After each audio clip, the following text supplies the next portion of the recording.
Two questions. First, we have been the victim of catalytic converter theft. Twice in fact, once in our own neighborhood. Now, finally there are new laws that crack down on this. A. Catalytic converters are utilized in vehicles to purify emissions, and are made of valuable metals such as platinum, palladium and rhodium. Unfortunately, the converters became a target for thieves.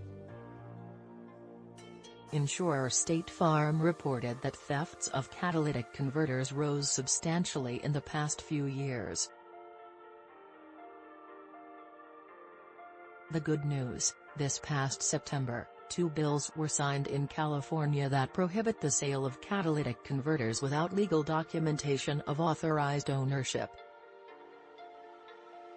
Violators can be fined $1,000 or more, and, while it was a misdemeanor to purchase a stolen catalytic converter before, now there will be an additional infraction as well. These 2 bills went into effect January 1st. The crackdown hopefully will work, but probably will take time, as diligent enforcement is key.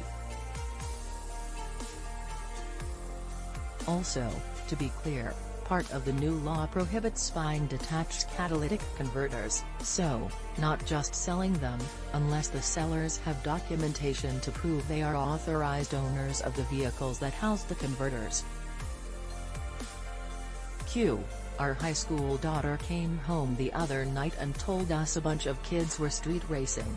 Turns out, there is an area, not all that far from the high school, where they do that crazy stuff. Street racing also is being dealt with. A new law is now in effect that allows authorities to charge a driver with vehicular manslaughter if someone dies as a result of a sideshow, street racing, or driving more than 100 miles per hour.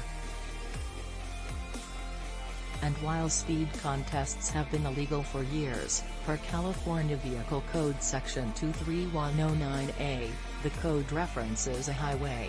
Now, parking lots and off-street parking facilities are included, along with public streets. While street racing or similar activities may somehow be considered innocent fun by some, there has been property damage, injuries and, sadly, in some instances death. If convicted of a speed contest, the penalty can be 90 days in county jail, or a fine up to $1,000, or both jail time and a fine, and community service will be required.